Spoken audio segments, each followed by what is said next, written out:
Alright, this is a review for our Aventon Abound. We had this for about 1 year and drove 1,000 miles on it. Generally, this is a good bike and you get what you paid for. It's an entry-level bike and there are a couple of quirks with it that you just have to deal with. It's very compact, that's what we liked. It fits on the elevator in our apartment building, even though we take the car around most of the times. This has received a custom paint job. We wanted to deter thieves, so we painted every single component with this yellow stripe pattern, which are the warrior colors, I suppose. So get a lot of looks for that.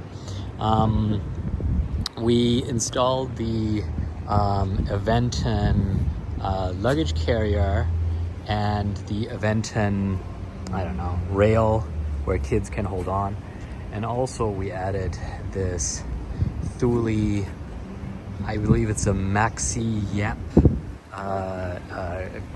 child seat, which really fits without any accessories, fits onto the rear bike rack. That's pretty good. And then we purchased the long bench for kids to sit on, but right now we have only the backrest installed as a seat. We're operating this with 2 kids in the back, one 3-year-old and one 5-year-old, and it works fine for them. Then we are using a New York Kryptonite lock. Also, it's a heavy lock, but we hope we can keep the bike longer that way. The controls are here. We added a bell to it, kind of a nice one from Amazon. Here's the mileage, a little more than 1,000 miles, but about the drivetrain, there is a 7-gear cassette in here, which works pretty well. It covers the torque band that we need pretty well, and the assist from the motor is also strong enough to help us in any condition, even with 2 kids on it on the hills of San Francisco. I'm happy with that.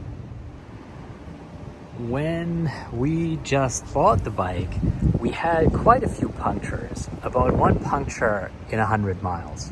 And after 4 punctures, where we realized, wow, this bike is really heavy and you cannot push this home a couple of blocks. It's very heavy and you have to get a car and bring it home. We decided to install tennis armor tire inlays, which have improved this puncture situation a great deal. We didn't have a puncture in 700 miles, so that's great. I can only recommend doing that. The rear wheel is put in extremely tightly between the frame, so getting the rear wheel out is a real drag. So I would do what I can to not having to take the rear wheel out. The brakes are hydraulic brakes, and there's really nothing that I wish that would be better. We replaced the pads in the rear, which is also a pretty standard part that costs about $10. Pretty happy with that. In the middle here, there is a little bag that we use for bungee cords and things like that. It's pretty nice to have. The battery is installed here in the side of the frame. It's really easy to take out and take upstairs to our apartment to charge. The battery charges in about 4.5 hours from 20% to 100%. It has 750 watt hours. You will need approximately 3% charge per mile. And I've been measuring the amount of energy that gets charged into the battery, and we are now at about 40 charge cycles, and there is no measurable regression in battery capacity. So That's also pretty surprising actually for this entry-level bike. There is one feature on this bike which we didn't actually value when we got it, but it's super cool, which is this dropper seat, where essentially you can, without using any tools or getting your hands dirty, use the little lever here to change the height of the seat.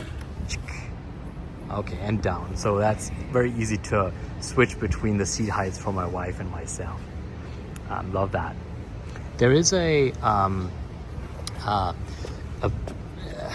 steering head post. I don't know exactly what it's called, but essentially you can open this lever and then fold down the whole handlebar, which is really nice when you want to put this bike in a car.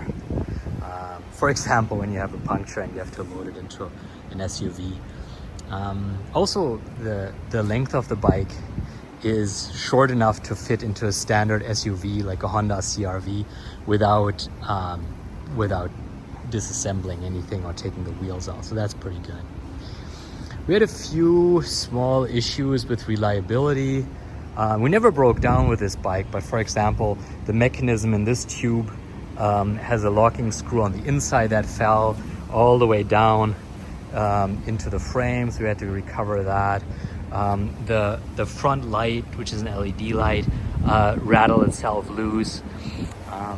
We had there are little foam sleeves around the metal rods here that started crumbling, so we just taped it with duct tape, which maybe it contributes to the appearance of the bicycle. I don't know. Also, I like the frame. Talking about the frame here, so the kids hold on to the inner side. If you were to tip over with the bike, the outer rail protects the kids' hands, which is a nice feature. I didn't think about that when we got it, but it makes perfect sense. Another issue that we had is a cable that was fed into the frame on this side. That got cut by the sharp edge of this feed-through assembly here. We took it out and put some wire shrink on it. I hope it lasts. So this was it, the honest 1,000 mile review for our Aventon Abound. It's a terrific bike that does so much for our family. It comes at an entry-level price point of below $2,000, with some cost for the accessories, but I think that every bike has that. It also has a couple of reliability issues that we fix and we keep an eye on, but these are mostly quirks in my opinion. So on to the next 1,000 miles. Thank you.